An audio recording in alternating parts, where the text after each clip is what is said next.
Episode 254। मेरी आंख दरवाजे पर होने वाली दस्तक से खुली। घड़ी में सुबह के 10 बज रहे थे। गोया में 6 घंटे सो लिया था। दरवाजे पर उषा थी, वो अंदर आई। तूने तो डरा दिया रे, हम कितनी देर से दरवाजा बजा रहे थे। मैं देर से आया था, तुम कब उठी? देर हो गई, नाश्ता भी कर लिया। ठीक है, अब मुझे करना है, लेकिन पहले नहा लूं। बानू ठीक है, ऑपरेशन ठीक हो गया है। नाश्ता करके बाहर चलेंगे, पहले कपड़े और कुछ चीजें लेंगे, उसके बाद बानू की तरफ जाएंगे। वो बानू और शॉपिंग का सुनकर खुश हो गई। मैंने रूम सर्विस को नाश्ते का ऑर्डर दिया और वॉशरूम आ गया। जब तक मैं नहाकर बाहर आया, नाश्ता आ गया था और कई दिन के बाद ये पहला ढंग का खाना था जो मैंने खाया। उषा ने सिर्फ चाय में साथ दिया। वो बोली, रात मन बहुत घबरा रहा था, दिल कर रहा था तेरे पास आ जाए। नई जगह है इसलिए घबरा रहा होगा। नहीं, तेरी याद आ रही थी। तूने अलग कमरा क्यों लिया? हम एक कमरे में रह सकते थे। नहीं, एक कमरे में रहना ठीक नहीं है। दुश्मन हमारी ताक में है और अगर उन्होंने धावा बोला तो सब एक ही जगह मिल जाएंगे। हमारा अलग अलग रहना ठीक है। वो हंसी। दुश्मन का बहाना क्यों करता है? ये बोलना कि हमारे साथ अकेले रहते हुए घबराता है। ये भी है, माचिस और पेट्रोल एक जगह रहे तो आग भड़कने का खतरा होता है, तो भड़कने देना।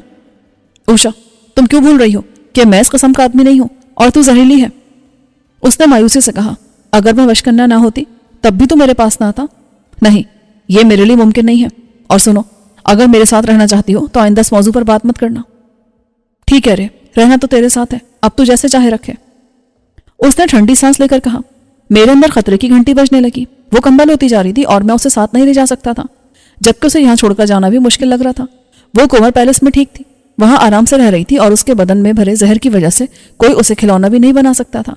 मगर अब इसकी गुंजाइश नहीं थी। उसके मसले का कोई ना कोई हल निकालना था। नाश्ते के बाद हम नीचे आए तो लॉबी में उषा ने पूछा, वो हथियारों वाला बैग कहाँ है? आहिस्ता बोलो। मैंने आसपास देखा लेकिन कोई हमारी तरफ मुतवज्जो नहीं था। वो डिस्पेंसरी के बाहर गाड़ी से चोरी हो गया था। तो अब तू खाली हाथ है। अगर रामन और उसके लोग मिल गए तो क्या होगा? नहीं, एक पिस्तौल है।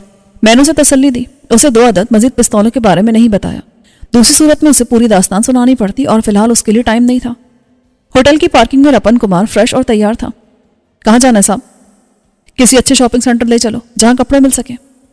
कुछ देर के बाद रपन ने एक आला दर्जे की गारमेंट स्टोर के सामने गाड़ी रोकी। यहाँ सब मिलेगा साहब। मैं और उषा अंदर आए तो फौरन एक सेल्स गर्ल हमारी तरफ लपकी। मैडम, सर, मैं क्या खिदमत कर सकती हूँ? हमें कुछ कपड़े चाहिए, इनके लिए साड़ियाँ और शलवार सूट दिखाओ। मुझे कुछ सूट और ड्रेस पैंट्स और शर्ट दरकार हैं। सेल्स गर्ल ने एक सेल्स बॉय को बुलाकर मुझे उसके हवाले किया। दिनेश आपको बेहतरीन गाइड करेगा, मैडम मेरे साथ है। वो उषा को खवातीन वाले हिस्से में ले गई। मर्दों वाले हिस्से में आला तरीन सूट भी थे, लेकिन मैंने एक मुनासिब कीमत के सूट के साथ 2 पैंट और 2 शर्ट्स ली। एक नाइट सूट लिया और एक सादा सूती ट्राउजर्स और उसके साथ टी-शर्ट भी ली। सेल्स बॉय मेरी खरीदारी से कुछ मायूस हुआ, मगर वो एतराज नहीं कर सकता था। बिल भी आला म्यार का था। ये सारा सामान सिर्फ 25,000 में आया था। क्योंकि मेरे पास दुश्मनों का माल था, इसलिए मैंने बिला झिझक अदायगी कर दी और 500 सेल्स बॉय को टिप दी। वो खुश हो गया। दूसरी तरफ उषा ने सारी कसर पूरी कर ली। वो अनपढ़ थी और दुनिया भी नहीं देखी थी, लेकिन शॉपिंग के मामले में उसकी फितरत खवातीन वाली ही थी। उसने 3 अदद बेहतरीन साड़ियां, उनके ब्लाउज, 3 अदद शलवार सूट, 2 अदद कुर्ते पजामे, नाइट सूट लिया।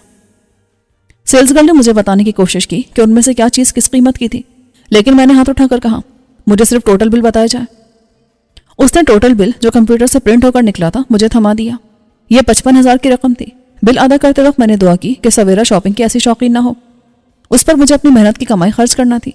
यह खासा सामान था, उसके लिए यहीं से 2 अदद सूटकेस लिए गए। स्टोर में जूता और सैंडल्स का शोबा भी था। मैंने उषा से कहा, तुम यहाँ ट्राई रूम में इसमें से कोई लिबास पहन लो। वो खुद भी यही चाहती थी, इसलिए खुश हो गई। मैं जूतों वाले शोबे में आया। मेरे पैरों में जॉगर्स आरामदेह थे, लेकिन वो आम से थे। यहाँ से मैंने बेहतरीन किस्म के ब्रांडेड जूतों के 2 जोड़े और एक स्लीपर लिया। मैंने अभी लिबास तब्दील नहीं किया था। मेरे जहन में था कि मुझे अपना हुलिया तब्दील करना चाहिए। जूतों के बाद मैं घड़ियों और सनग्लासेस वाले हिस्से में आया। यहाँ से सनग्लास और 0 वाली ऐनक ली। 1 अदद घड़ी ली। इसी अजना में उषा भी आ गई। सेल्स गर्ल ने उसे साड़ी पहनने में मदद ही नहीं दी थी, बल्कि उसका हेयर स्टाइल बनाकर हल्का सा मेकअप भी कर दिया था। अब वो बिल्कुल बदली हुई लग रही थी। मैं दम्बखुद रह गया। वो पहली बार शर्माते हुए बोली, ऐसे क्या देख रहे रे? उसकी जुबान पर सेल्स गर्ल महज़बाना अंदाज में मुस्कुरा दी। देख रहा हूं कि तुम क्या थी और क्या हो गई। क्यों, क्या हम पहले अच्छे नहीं थे? नहीं बाबा, पहले भी अच्छी थी, लेकिन इस लिबास ने तो निखार दे दिया तुमको। मैंने चेहरा छुपाने के लिए बड़े साइज के सनग्लासेस लिए, जिनका उन दिनों फैशन था। उषा मुकम्मल तौर पर बदल गई थी। अब कोई उसे देखता तो उसका ध्यान कुंवर पैलेस की खात्मा की तरफ हरगिज ना जाता। मुझे भी अपना हुलिया बदलना था, इसलिए अस्पताल जाने से पहले हम वापस होटल आए। होटल के सैलून में मैंने अपना नया हेयर स्टाइल बनवाया, बड़ी हुई शेव साफ कराई, फेशियल और स्क्रब से चेहरा साफ किया और मेरा हल्का हो जाने वाला रंग निखर गया। इस हुलिया के साथ रिमलेस ऐनक लगाने पर मैंने खुद को बदला हुआ महसूस किया। यह हुलिया किसी बिजनेसमैन जैसा था। सूट पहनकर मैं उषा जितना ही बदल गया। अब देखने वाले मुझे आसानी से शहबाज की हैसियत से नहीं पहचान सकते थे। लंच हमने अपने कमरों में किया और इस दौरान मैंने दिल पर जबर करके खुद को पाकिस्तान कॉल करने से रोका। मैं खुद को याद दिलाता रहा कि ऐसा करना खतरनाक साबित हो सकता है। अगर एक बार भारतीय एजेंसियों और पुलिस को मेरे बारे में पता चल गया कि मैं यहाँ पर हूँ तो उसके बाद मेरे लिए यहाँ से निकलना मुश्किल हो जाएगा। 2 बजे हम बानो को देखने के लिए अस्पताल रवाना हुए। वहां मुझे राजकंवर से मुतल्लिका कोई शख्स दिखाई ना दिया और रामन को भी फिलहाल मैंने जहन से निकाल दिया। रिसेप्शन पर अब एक खातून मौजूद थी, लेकिन डॉक्टर एंथनी भी वहीं था। पहले तो वो मुझे देखकर भौंचक्का रह गया, फिर मुस्कुरा कर बोला, माय गॉड, आप बिल्कुल बदले हुए शख्स लग रहे हैं। अब आपकी असल पर्सनालिटी सामने आई है और देवी जी भी बदल गई हैं। बस हादसे और दरबदरी ने परेशान कर दिया था, अब जरा इत्मीनान हुआ है। हमारा तो सारा सामान भी हादसे में बर्बाद हो गया था।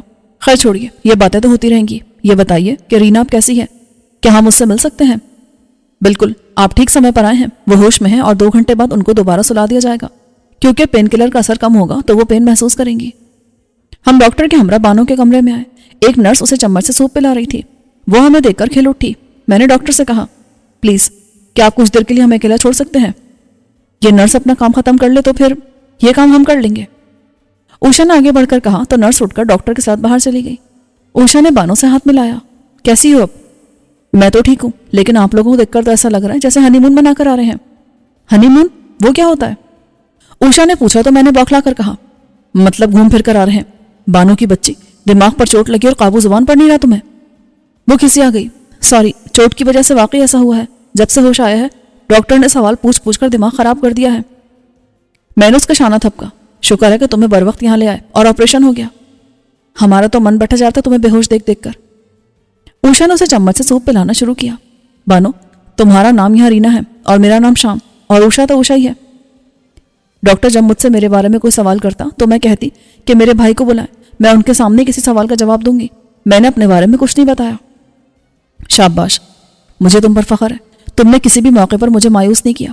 बस ये बात याद रखना। और हाँ, हमारा ताल्लुक दिल्ली से है और हम तफरी करके वापस आ रहे थे कि गाड़ी को हादसा पेश आ गया।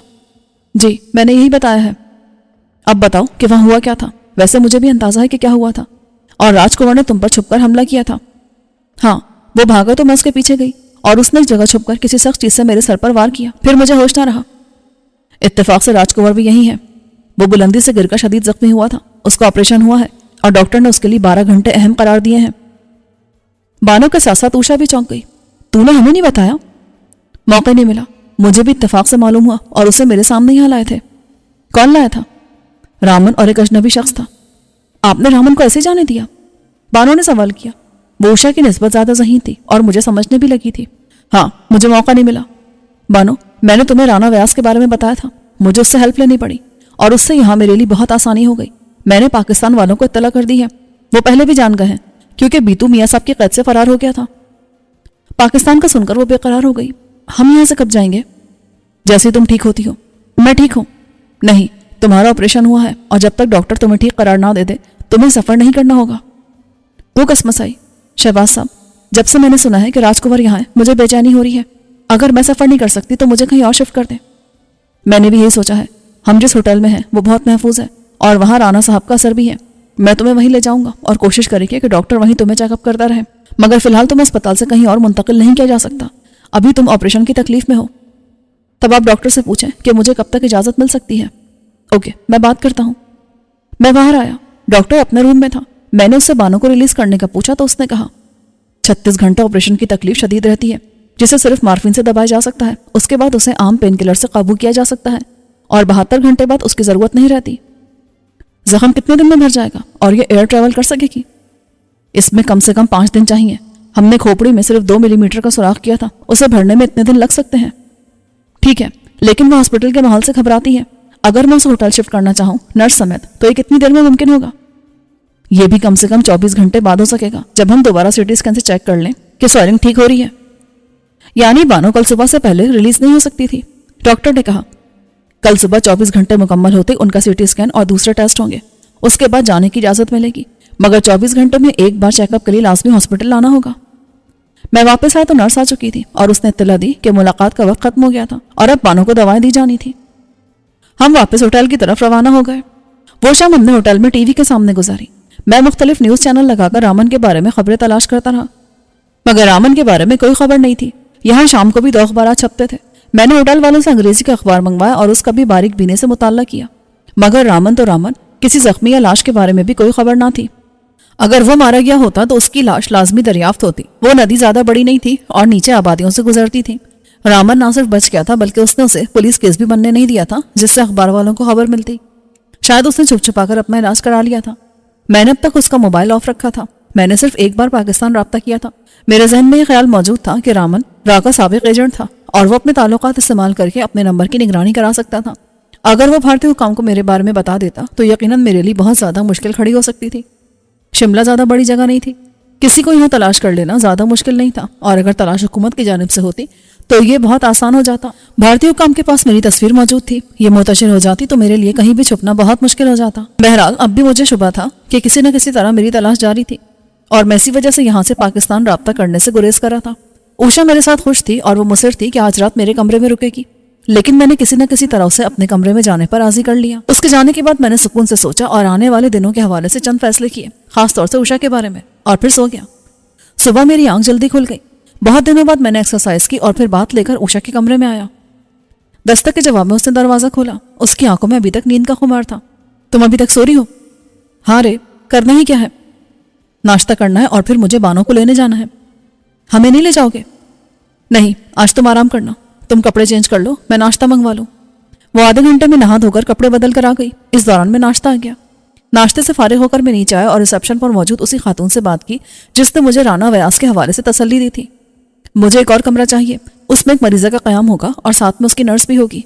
کیوں نہیں سر، نرس خود ہائر کریں گے یا ہوٹل کی طرف سے مہیا کی جائے؟ ہمارے پاس ڈاکٹر بھی ہوتا ہے۔ نہیں، نرس ساتھ آئے گی۔ روم اسی فلور پر چاہیے جہاں آپ ہیں؟ اگر وہاں مل جائے تو بہت اچھا ہے، لیکن کنفرم نہیں ہے کہ مریضہ کب تک آ سکے گی۔ اس سے کوئی فرق نہیں پڑتا، روم ابھی سے آپ کے نام ہو جائے گا، آپ جب چاہیں اسے یوز کر سکتے ہیں۔ میں باہر آیا تو مجھے یاد آیا کہ میں نے ابھی تک رپن کا معاوضہ نہیں دیا۔ میں نے اسے گزشتہ روز اور آج کے معاوضے کے ملا کر 3000 دیے۔ وہ خوش ہو گیا۔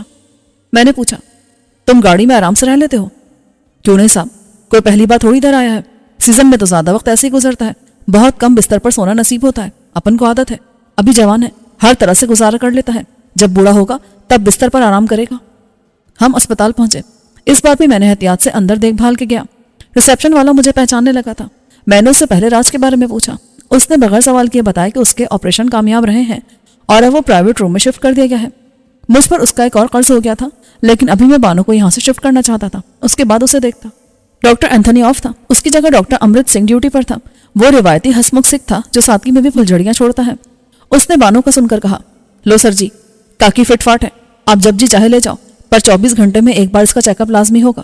اگر بہکی بہکی باتیں کرنے لگے تو فوراً ادھر لے آنا۔ اور تسی چنتا نہ کرو امرت جی، ویسے تم ادھر امرتسر پہ پیدا ہوئے ہو؟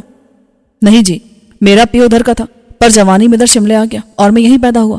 پیو نے باپ کی محبت میں میرا نام امرتسر رکھ دیا ہے، لیکن میں سب سے امرت کہلواتا ہوں۔ دیکھا میں نے ایک بار بھی نہیں ہے۔ بانو کا CT اسکین ہو گیا تھا اور دماغ کی جھلی پر آنے والا ورم تیزی سے کم ہو رہا تھا۔ دوسرے ٹیسٹ بھی پازیٹیو آئے تھے، اسی لیے اسے اتنی جلدی جانے کی اجازت مل گئی تھی۔ ڈاکٹر امرت سنگھ نے اسپتال کی طرف سے ایک نرس ساتھ کی جسے بانو کے بارے میں مکمل ہدایات دی گئیں اور تمام ضروری دوائیاں ساتھ کی گئیں۔ میں نے ریلیز آرڈر اور بل پر سائن کیے جو اب رانا ویاس کو بھیجا جانا تھا اور مجھے اس کی کاپی بھی دی گئی۔ وہ ایمبولینس ساتھ کر رہے تھے لیکن میں نے صرف ویل چیئر لی۔ بانو کو اسی پر بٹھا کر گاڑی تک لائے اور ہوٹل روانہ ہو گئے۔ بانو گزشتہ دن کے مقابلے میں زیادہ بہتر لگ رہی تھی اور اس کے چہرے کی سرخی بحال ہونا شروع ہو گئی تھی۔ البتہ پین کلر کی وجہ سے وہ کسی قدر غنودگی میں تھی۔ اسے ویل چیئر پر اس کے مخصوص کمرے میں پہنچایا گیا جہاں ہوٹل انتظامیہ نے وہاں سے عام بیڈ ہٹا کر مریضوں کے لیے مخصوص بیڈ بچھا دیا تھا اور نرس کے لیے ایک آرام دہ کاؤچ کا بندوبست کر دیا گیا تھا۔ یہ کمرہ بھی اسی فلور پر تھا۔ بانو لیٹتے سو گئی، یہ اس کے لیے اچھا تھا۔ وہ جتنا آرام کرتی اتنی جلدی اس کی صحت بحال ہو جاتی۔ نرس اس کی خوراک کا مکمل چارٹ بھی لائی تھی اور اسی لحاظ سے اسے دن میں 4 سے 5 بار کھانا دیا جاتا۔ یہ بھی اس کی جلد بحالی کے پروگرام کا حصہ تھا۔ اوشا کو پتہ چلا تو وہ بھی آئی، لیکن بانو سو رہی تھی۔ بانو پھر دوپہر میں جاگی مگر 2 گھنٹے بعد کھانا اور دوائی لے کر پھر غنودگی میں چلی گئی۔ اب اسے مارفین نہیں دی جا رہی تھی اور پین کلر گولی کی صورت میں دی جا رہی تھی۔ نرس نے بتایا کہ 2 سے 3 گھنٹے اسے درد برداشت کرنا ہوگا اور اس کے بعد اگلی پین کلر دی جائے گی۔ اس سے ایک تو وہ عادی نہیں ہوگی اور جسم پر پین کلر کے منفی اثرات کم ہوں گے۔ दूसरे दर्द से अंदाजा होगा कि ये नॉर्मल नौयत का है या कोई और मसला हो रहा है। मैं और उषा भी शाम तक उसके साथ रहे। जागने के बाद वो 2 घंटे हमसे गपशप करती रही और खाती पीती रही, फिर दवा लेकर सो गई। अगली सुबह उसकी हालत इतनी बेहतर हो चुकी थी कि उसने नर्स से मजीद पेन किलर ना देने की दरखास्त की। नर्स ने डॉक्टर को कॉल करके उसका मशवरा लिया और उसने कहा कि अगर दर्द हद से ज्यादा ना हो तो ठीक है। बानो सारा दिन जागती रही और नर्स के सहारे के बगैर वो खुद चलकर वॉशरूम गई। अलबत्ता नर्स उसके साथ थी। शाम को उसे अस्पताल ले गए, जहां उसका एक और सीटी स्कैन हुआ। उसमें तस्दीक हो गई कि झिल्ली पर आने वाली 90% सूजन खत्म हो चुकी थी और 10% सूजन भी 1-2 दिन में उतर जाती। उसकी प्रोग्रेस देखते हुए डॉक्टर ने 24 घंटे वाली हाजिरी से मना कर दिया और अब वो 48 घंटे बाद दोबारा अस्पताल आती। सर से बैंडेज उतारकर सिर्फ एक छोटी सी पट्टी टेप की मदद से लगा दी गई। उसे सर के अलावा बाकी जिस्म धोने की इजाजत मिल गई थी। अब वो आराम से चल फिर रही थी और दिन का ज्यादा वक्त वो चलने फिरने में गुजार रही थी। वो जल्द से जल्द खुद को भागदौड़ के काबिल बना रही थी। उसे भी मालूम था कि अभी सबसे अहम मरहला बाकी है जिसमें हमें सरहद पार जाना था। मेरी भी ख्वाहिश थी कि वो जल्द से जल्द सफर के काबिल हो जाए। वो तो एक्सरसाइज भी करना चाह रही थी, लेकिन नर्स ने उसे रोक दिया। डॉक्टर ने भी ऐसी किसी एक्टिविटी की इजाजत नहीं दी थी। वो 2 दिन बाद अस्पताल गई तो अंदरूनी चोट को मुकम्मल ठीक करार दे दिया गया। बाहर से भी जख्म बस निशान की सूरत में बाकी था। कुछ दिनों में उसका खुरन उतर जाता तो निशान भी बाकी ना रहता। डॉक्टर ने उसे फिजाई सफर की इजाजत दे दी। कुछ दवाएं दी थी जिनसे अंदर की चोट का रहा सा असर भी जाता रहा, और ये दवाएं उसे 3 दिन मजीद खाना थी। अपनी इस प्रोग्रेस पर बानो बहुत खुश थी। वापसी पर मैं उसे एक रेस्टोरेंट ले गया। एक तो मकसद जरा आउटिंग था कि वो 1 हफ्ते से कमरों में बंद थी। 2 दिन पहले जब वो अस्पताल गई तो वहां से वापसी पर उसी गारमेंट स्टोर से बानो ने भी शॉपिंग की। इसके अलावा वो बाहर नहीं निकली थी, लेकिन असल मकसद उसे अपने आइंदा के अज़ाइम के बारे में ब्रीफ करना था। खासतौर से उषा के बारे में मैंने जो सोचा वो बानो को बताया कि मैं उसे यहीं छोड़कर जाना चाहता था। वो परेशान हो गई। उषा मान जाएगी क्या? वो मजबूर होगी। ना मानने का सवाल ही पैदा नहीं होता। वो आपके लिए जुनूनी है, ना मानेगी तो दूसरे मुश्किल में पड़ जाएंगे। मेरा ख्याल है होटल वाले मामला संभाल लेंगे। 1 मिनट, मैं कॉल करके आता हूँ। मैं कॉल करके वापस आया तो बानो खाने का ऑर्डर दे चुकी थी।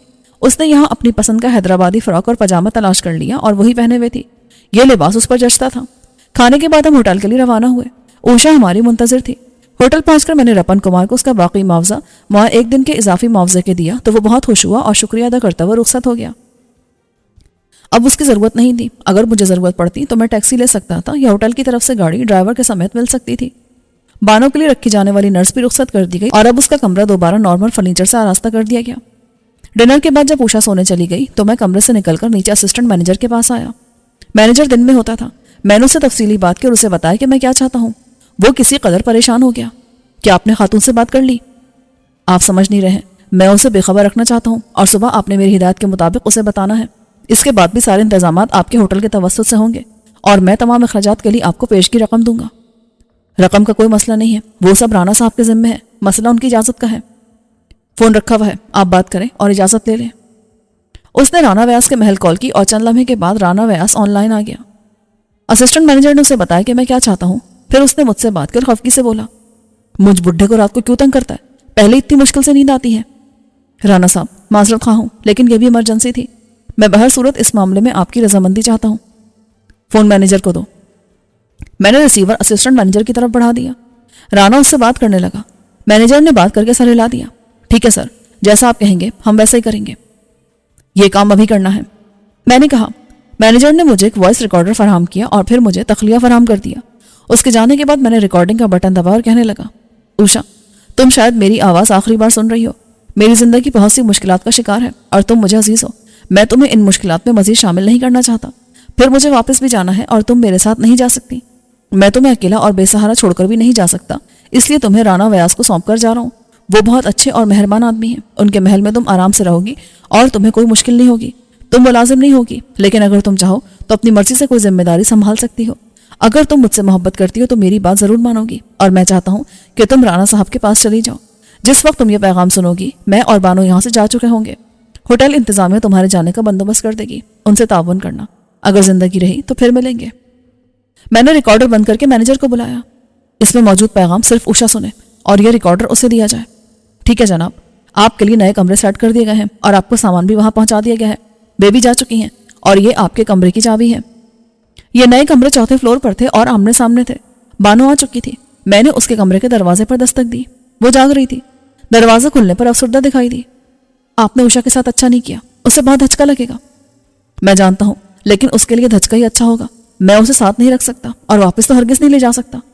اگر کسی ہنگامی موقع پر اسے چھوڑتا یا چھوڑنا پڑتا تو وہ بالکل بے یار و مددگار رہ جاتی۔ یہ اچھا نہیں ہے کہ میں اسے محفوظ ہاتھوں میں دے کر جا رہا ہوں۔ اب وہ آرام سے یہاں رہے گی، اسے ہمارے ساتھ دھکے نہیں کھانے پڑیں گے۔ رانا ویاس کا محل کنور خاندان سے کہیں زیادہ شاندار ہے اور وہ انسانی لحاظ سے بھی بہت اچھا ہے۔ مجھے امید ہے اوشا وہاں بہت جلد سیٹ ہو جائے گی۔ آپ ٹھیک کہہ رہے ہیں، لیکن پھر بھی مجھے دکھ ہو رہا ہے۔ افسوس تو مجھے بھی ہے۔ اس نے کمزور ہونے کے باوجود پوری طرح ہمارا ساتھ دیا ہے۔ اب کیا کرنا ہے؟ واپس جانا ہے، لیکن اس کے لیے راج کنور کو قابو کرنا ہوگا۔ بانو چونکی، وہ تو اسپتال بھی ہے اور زخمی بھی ہے۔ کوئی بات نہیں، چند دن میں بہتر ہو جائے گا۔ مجھے لگ رہا ہے آپ رامن کے بارے میں کچھ چھپا رہے تھے۔ میں نے گہری سانس لی۔ تم واقعی بہت ذہین ہو۔ میں اوشا کے سامنے نہیں بتانا چاہ رہا تھا کہ میں رامن کو اٹھا کر لے گیا تھا اور اس سے پوچھ گچھ کی، لیکن اس نے کچھ خاص نہیں بتایا اور پھر فرار کی کوشش کی۔ میں نے گولی چلائی، وہ زخمی بھی ہوا مگر بھاگ نکلنے میں کامیاب رہا۔ مجھے شبہ ہے کہ وہ بچ گیا ہے اور شاید کہیں علاج کرا رہا ہے۔ بانو تجسس میں پڑ گئی تھی۔ اس نے سوالات کی اور آخر میں وہی بات کی جو میرے ذہن میں تھی۔ یہ راج کنور کے اتنے خیرخواہ کب سے ہو گئے کہ اسے علاج کے لیے اسپتال لے آئے؟ معلوم تو مجھے بھی نہیں ہے، لیکن میری چھٹی حس کہہ رہی ہے کہ کنور پیلس میں کوئی تبدیلی آئی ہے۔ اسی کے نتیجے میں راج کو علاج کے لیے اسپتال بھیجا گیا ہے۔ کیسی تبدیلی؟ کیا بڑے کنور نے ٹیک اوور کر لیا ہے؟ اس نے سوالیہ نظروں سے مجھے دیکھا۔ اس کا امکان ہے۔ منشی جی کے ساتھ چند ہی آدمی تھے اور وہ بھی لالچ میں اس کے ساتھ آئے ہوں گے، جبکہ پیلس میں کنور خاندان کے لاتعداد وفادار ہیں۔ ممکن ہے بڑے کنور کو کسی طرح ان سے رابطے کا موقع مل گیا ہو اور انہوں نے بازی پلٹ دی ہو۔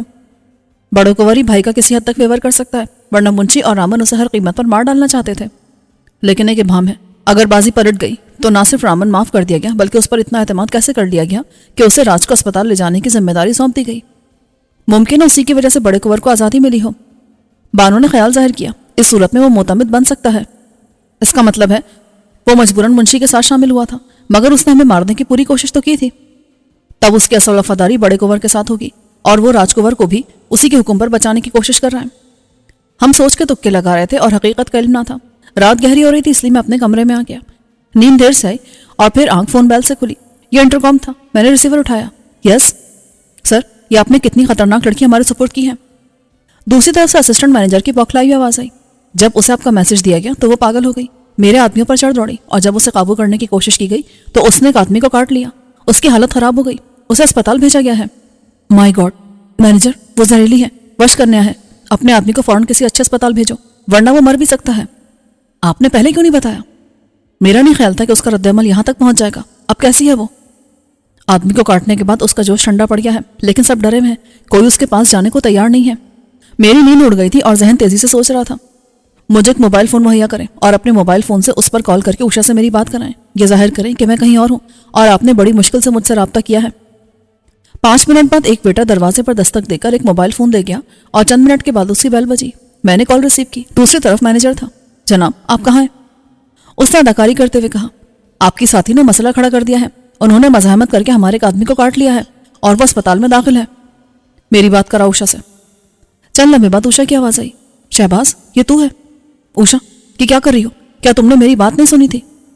تو ہمیں کیوں چھوڑ کر گیا ہے رے؟ وہ رونے لگی۔ ہم تیرے بنا نہیں رہ سکتے۔ اوشا، میری بات سنو، میری مجبوری سمجھو، میں یہاں نہیں رہ سکتا، مجھے واپس جانا ہے اور اب تو میں بہت دور آ گیا ہوں۔ آج یا کل تک یہاں سے چلا جاؤں گا۔ تو پھر کبھی نہیں آئے گا؟ آؤں گا جب حالات بہتر ہوں گے۔ میں نے جھوٹ بولا، لیکن ابھی یہاں کے حالات میرے لیے ٹھیک نہیں ہیں۔ تو کیا چاہتی ہے، میں راج خاندان یا سرکار کے ہاتھ لگ جاؤں؟ وہ تو میرے خون کے پیاسے ہیں۔ نہیں رے، تب میری بات مان اور رانا ویاس کے پاس چلی جا، وہاں میرا انتظار کر۔ اگر تو کہتا ہے تو چلے جاتے ہیں، ورنہ ہم کسی رانا کو نہیں جانتے۔ وہ میرے بڑے ہیں، ان سے احترام سے پیش آنا۔ وہاں تمہیں کنور پیلس سے بالکل مختلف ماحول ملے گا۔ مجھے امید ہے تم وہاں خوش رہو گی۔ اسے خوش کرنے کے لیے میں کچھ دیر اس سے بات کرتا رہا، پھر مینیجر سے بولا، اب یہ مزاحمت نہیں کرے گی، اس کی روانگی کا کیا بندوبست ہے؟ دوپہر 2 بجے کی فلائٹ میں سیٹ ہے۔ یہ دہلی اور کلکتہ سے ہوتی ہوئی مرشد آباد جائے گی اور وہاں رانا صاحب کا آدمی سے ریسیو کرے گا۔ میں فکر مند ہو گیا۔ یہ باہری دنیا کے بارے میں بہت کم جانتی ہے، اس کے لیے اکیلے سفر کرنا مشکل ہوگا، بہتر ہے کسی کو اس کے ساتھ بھیجا جائے۔ ٹھیک ہے، میں کوشش کرتا ہوں۔ مینیجر سے بات کر کے میں واش روم آیا اور نہا دھو کر ناشتہ طلب کیا۔ بانو بھی اٹھ گئی تھی اور اس نے بتایا کہ اس نے ہلکی پھلکی ایکسرسائز بھی کی تھی اور اسے کوئی مسئلہ نہیں ہوا تھا۔ زخم کا کھرن پکا ہو گیا تھا، اس لیے احتیاط سے نہانے کی اجازت بھی مل گئی۔ ناشتے کے دوران اسے اوشا کے ہنگامہ آرائی کے بارے میں بتایا تو وہ پریشان ہو گئی۔ یہ اچھا نہیں ہوا، اس آدمی کا کیا حال ہے؟ زہر کا اثر ہوا ہے، لیکن امید ہے کہ بچ جائے گا۔ اسسٹنٹ مینیجر کے انداز سے بھی لگ رہا تھا کہ آدمی کی حالت اتنی خراب نہیں تھی، مگر معاملہ زہر کا تھا اور بعد میں کوئی ایسی ویسی بات ہوتی تو اوشا پھنس جاتی۔ اس لیے میں چاہتا تھا کہ وہ جلد از جلد یہاں سے چلی جائے۔ ایک بار وہ رانا ویاس کے پاس چلی جاتی تو وہ سب سنبھال لیتا۔ 1 گھنٹے کے بعد میں نے کنفرم کیا، مینیجر آ گیا تھا اور اس نے مجھے یقین دلایا کہ اوشا کو پوری ذمہ داری کے ساتھ مرشد آباد تک پہنچا دیا جائے گا۔ 12 بجے اوشا کو ہوٹل کی گاڑی لے گئی۔ اس کے ساتھ عملے کی ایک عورت جا رہی تھی جو اسے مرشد آباد پر رانا ویاس کے آدمی کے حوالے کر کے واپس آتی۔ یہ طویل فلائٹ تھی جو شام 7:30 بجے مرشد آباد پہنچتی۔